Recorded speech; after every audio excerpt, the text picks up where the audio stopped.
सरकारी नौकरी, वो भी ऑफिसर लेवल पर, और वो भी बिना किसी इंटरव्यू के। जी हाँ, एनआईसीएल यानी नेशनल इंश्योरेंस कंपनी लिमिटेड की एओ भर्ती 2025 आ चुकी है। लाखों में सैलरी है, सरकारी ऑफिसर का दर्जा और बैंकिंग जैसी पोस्टिंग आप लोगों को मिलने वाली है। तो कैसे करना है आवेदन, क्या है एग्जाम पैटर्न, कैसे करें तैयारी, सब जानकारी इस वीडियो के अंत तक आप लोगों को मिल जाएगी। अगर आप लोग ग्रेजुएट हैं तो ये मौका आपके लिए है। बिना रिश्वत, बिना सिफारिश, सिर्फ मेहनत के दम पर पाएं सरकारी ऑफिसर की कुर्सी। तो दोस्तों, एनआईसीएल एओ भर्ती 2025 का एक कंप्लीट नोटिफिकेशन आप लोगों के सामने मैं लेके आ चुका हूं, जिसमें बात करते हैं नंबर ऑफ वैकेंसी की। तो नंबर ऑफ वैकेंसी इसमें टोटल होने वाली है 266।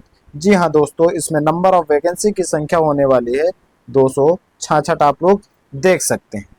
दोस्तों, बात कर लेते हैं कि दो पोस्टों पे यहाँ पे वैकेंसी निकली हुई हैं। एक है जर्नलिस्ट की, तो वो है आप लोगों की 170, और स्पेशलिस्ट की जो है डॉक्टर की, आईटी की, और जो फाइनेंशियल जो डिपार्टमेंट होते हैं उनकी 96 होने वाली है।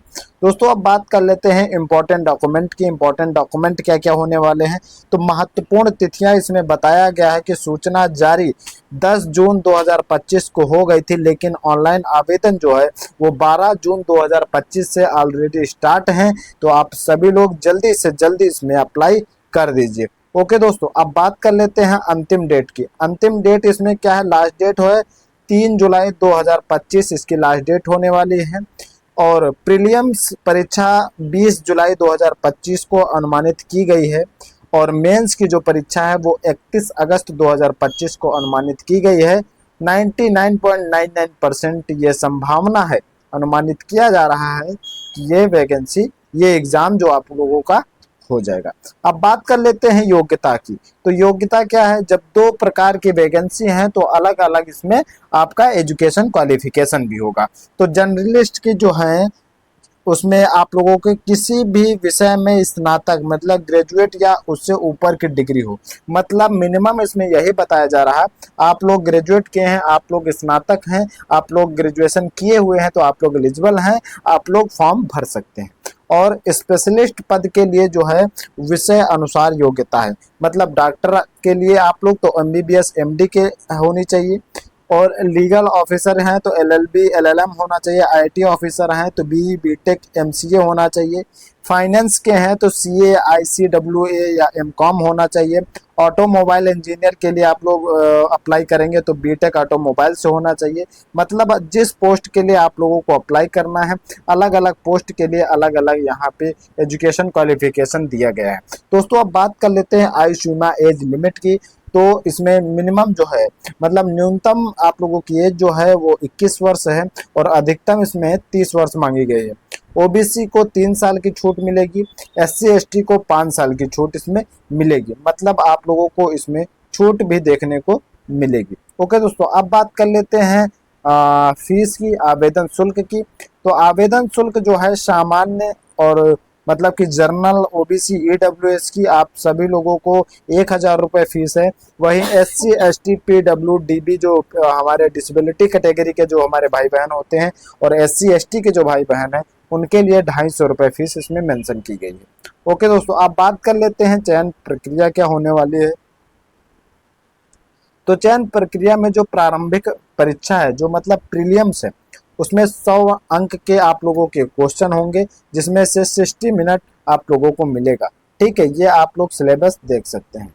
ठीक है, मुख्य परीक्षा जो आप लोगों की मेंस होगी उसमें 250 अंक मिलेंगे, प्लस 30 अंक आप लोगों के डिस्क्रिप्टिव वाले मिलेंगे। ठीक है, इंटरव्यू में 50 क्वेश्चन मिलेंगे, लेकिन फाइनल जो सिलेक्शन होगा उसमें आप लोगों के फाइनल सिलेक्शन में मेंस और इंटरव्यू के आधार पे आप लोगों का फाइनल सिलेक्शन इसमें माना जाएगा। दोस्तों, अब बात कर लेते हैं यहाँ पे सिलेबस के बारे में। तो सिलेबस क्या होने वाला है, प्रीलिम्स का अलग होगा और मेंस का अलग होगा, लेकिन हम लोग एक ही स्लाइड में दोनों को डिस्कस करेंगे। तो सबसे पहले हम लोग प्रीलिम्स के बारे में जान लेते हैं। तो रीजनिंग आप लोगों की इंग्लिश लैंग्वेज और मैथ के क्वेश्चन आएंगे। वहीं मेंस की बात कर लेते हैं तो रीजनिंग आएगी, मैथ आएगी, इंग्लिश आएगी, जनरल अवेयरनेस आएगी, और इंग्लिश आप लोगों के डिस्क्रिप्टिव फॉर्म में होगा। मतलब मेंस में आप लोगों ऊपर के सभी जो आप लोगों के हैं ऊपर के सभी के साथ टेक्निकल सब्जेक्ट के एमसीक्यू बेस्ड आप लोगों को क्वेश्चन आने वाले। ओके दोस्तों, अब बात कर लेते हैं अगली स्लाइड में। तो अगली स्लाइड में आप लोगों को सैलरी मतलब वेतन भत्ते के बारे में हम लोग डिस्कस करेंगे। सैलरी क्या, सैलरी पैकेज क्या है, प्रारंभिक क्या है, और आप लोगों की जब पोस्टिंग हो जाएगी तो टोटल सैलरी क्या बनने वाली है।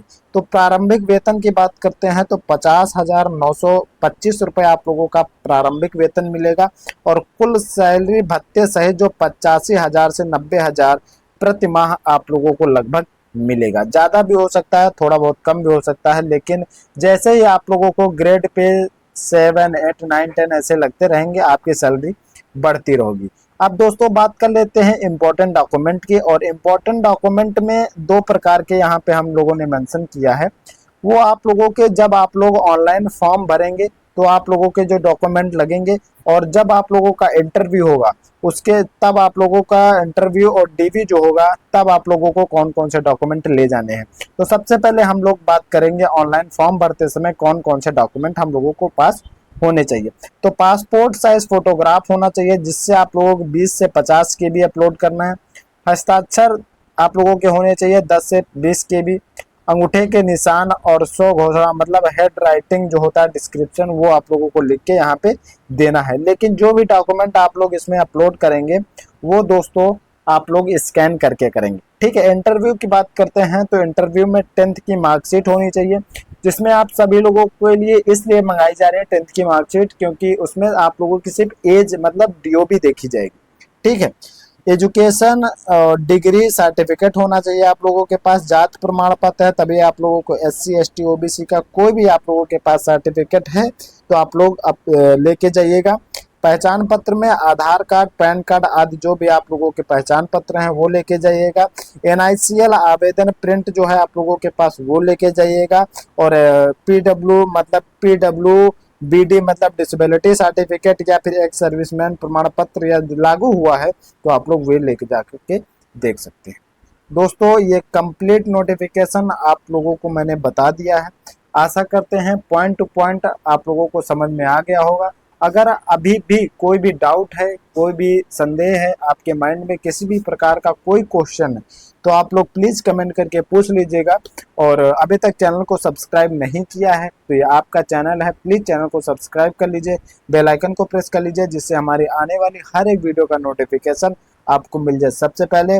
और दोस्तों एक इम्पॉर्टेंट इन्फॉर्मेशन है, जो भी वैकेंसी आ रही है RRB की या UPSI की या कांस्टेबल की, जितनी भी प्रकार के जो गवर्नमेंट जॉब निकलती हैं, आप लोगों के लिए मैंने MCQ क्वेश्चन बेस्ड जो PDF होती है उसको हम डिस्कस करते हैं। जो इम्पोर्टेंट क्वेश्चन होते हैं जो आप लोगों को मतलब कि बहुत ही लाभ प्रोवाइड करेंगे, क्योंकि वही क्वेश्चन चुनिंदा क्वेश्चन हम उसमें रखते हैं जो आशा करते हैं जो प्रीवियस ईयर के हैं और जो आगे आने वाले भविष्य में जो क्वेश्चन आ सकते हैं। तो दोस्तों उसका डिस्कशन हम लोग करते हैं, और उसका अभी कुछ दिन के बाद हम लाइव भी स्टार्ट करने वाले हैं, लेकिन अभी हम उसको रिकॉर्ड फॉर्म में आप लोगों को प्रोवाइड कर रहे हैं।